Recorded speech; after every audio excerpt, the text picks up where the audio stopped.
I'm Susie Swinehart. I'm a customer experience coach and manager at Keystone. I work with management on good leadership skills, and I also get to help coordinate our Community Alliance program, supporting those individuals that are on the autism spectrum who work for Keystone.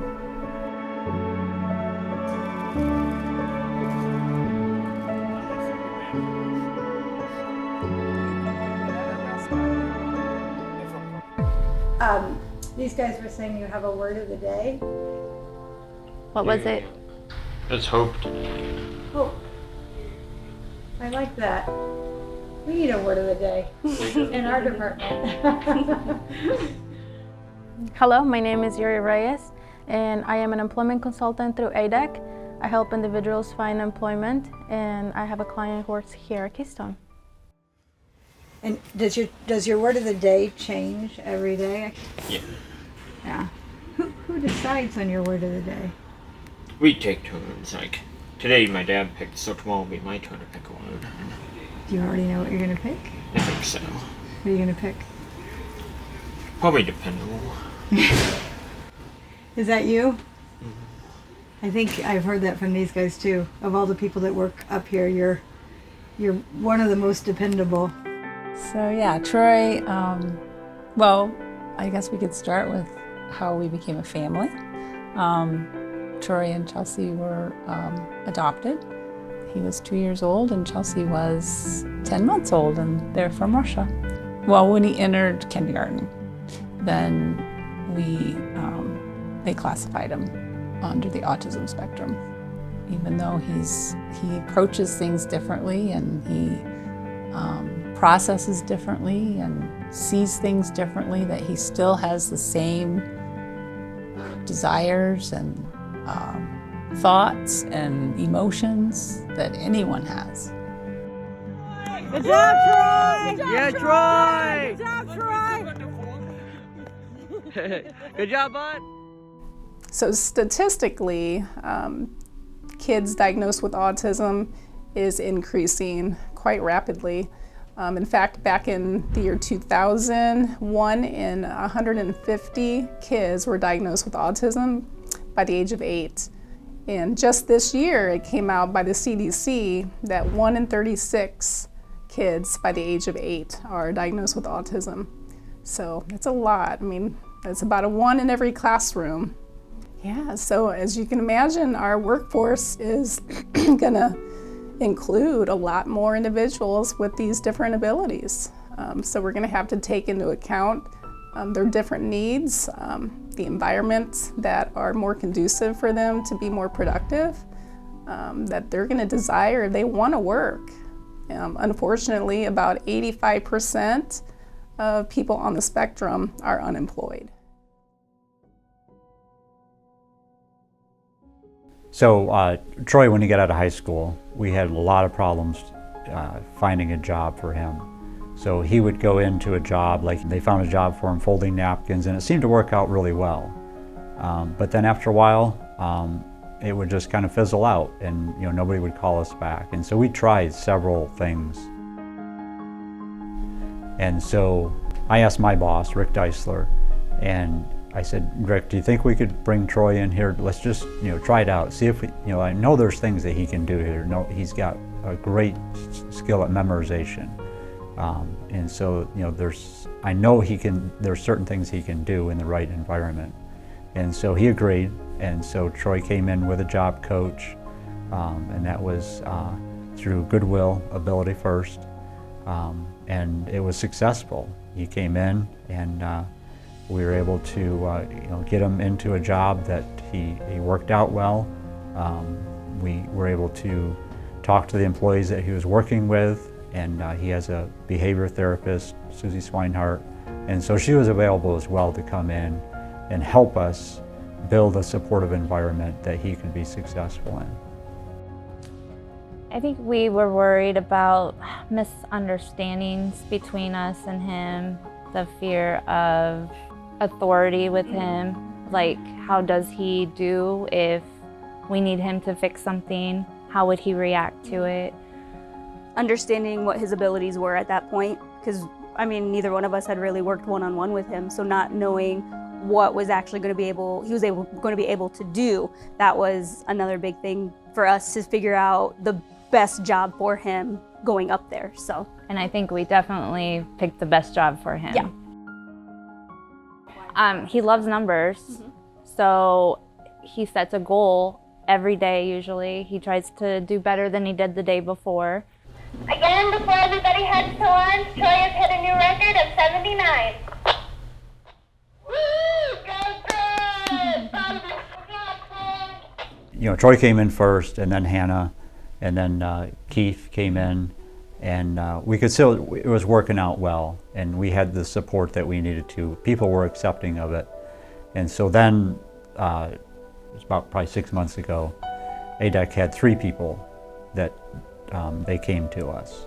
And so we said, yeah, absolutely, we can do that. And so we brought them in, we interviewed them, and it really turned out really well, because at that point, Susie was, you know, on board with us as an employee. And so we had the resources in-house to be able to handle how to develop a supportive environment. And that's really what it's about, is if they're in a supportive environment, they're very comfortable and they can be very productive. Just being open to help more individuals, because everybody has an ability. And sometimes it's harder for them to come out and, you know, complete those applications or even go through an interview process. But they do have those skills. So sometimes it's really important to give them that one opportunity. So for example, Troy's memorization is one of his strengths. And so in his area where he pulls parts, he has memorized every location up there. So when he grabs an order, he knows exactly where to go for that. He doesn't have to think about it. Not only was that a great idea that we were able to do that, as I felt from a personal perspective, as more of a help. And then as it evolved, I was impressed with the help that we were receiving. Hannah, I can't tell you how impressed I was when I'd seen the reports and how fast she picked up on it. I was like, look, she's a dynamo with those. And then having conversation about what does this look like as we think of bringing more on.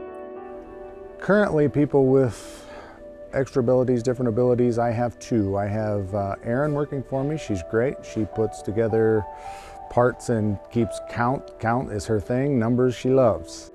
So meeting Erin, she was super shy the first day. Head down, you know, very just didn't want to say much, and she would look away when she talked to you. But we asked her just the basic questions. What do you enjoy? What do you like? You know, we talked about numbers and working with Yuri, and they explained that numbers is what she really loves. She loves to count. She's very meticulous. So we had the perfect job for her. What we were bringing her in here for was perfect for her. And she's here every day, and she's an hour early pretty much every day. So she's been great. With Keith, you have to understand that once he's on task, he's on it. He doesn't miss a beat. He's the same. The repetition is what he enjoys. That's how he runs his life. Clocking in is the same time every day, clocking out, lunches. The amount of cuts that he does, his jobs are done at the same time every day. He's just fantastic. Word for word, and he's just right there. Hi, I'm Keith Raymer, and I've been an employee here at Keystone for almost 4 years now. And I started off in small packing, but then one day, about a couple years later or so, I was promoted to this area, which is the freight area. And the reason why I was chosen for this position was because of my excessive experience with a saw in the past. I think giving them a good laid-back work environment where they can feel comfortable has been really good for them. I know Steven has worked at a couple other places, and he said he hated it. And he said he loves working here. He loves that we're like a big family, we're family-oriented, we're laid back, we're not trying to kick everything out at once. I like Keystone. Keystone's good work. They've helped me out a lot, you know. You guys are just amazing. The big bosses, they care about us, you know? They don't, yeah. It's also to just help me with my, it's helped me with my social anxiety basically. So, helped me with anxiety and stuff like that, getting to meet more new people, more better interacting with people, you know. Yeah, I would love to see most of Goshen or all of Goshen giving them a chance, because it is truly endearing, and they are your best employees because they will show up to work. Like I said, even without the gratitude of knowing that they're getting a paycheck, they will show up to work and do what they're supposed to.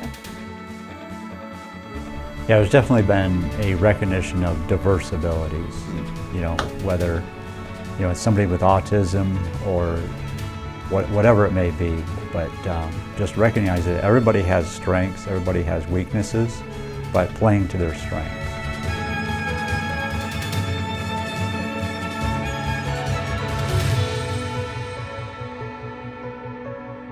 At the end of the day, everybody is the same. We all are different in our own unique ways, and I think anyone can work. Anyone can find that special something that they can do for a company or for a store. I feel Keystone's really got it when it comes to this program, because I don't feel it's going out of our way. I think it's bringing back our humanity, you know, making us all learn that we're not the only person walking around, you know, that there are other people in this world that need a little bit more and some that need a little bit less, and I think it's a good thing. I think we should keep doing it. I don't see a reason to not to. I actually have a shirt. My daughter has dealt with depression and things of that sort. I have a shirt that says keep moving forward, and I wear that, and I know that Garrett and Susie have taken pictures of that shirt and shared it with some of the people. I just, positive and forward are the only ways to keep going.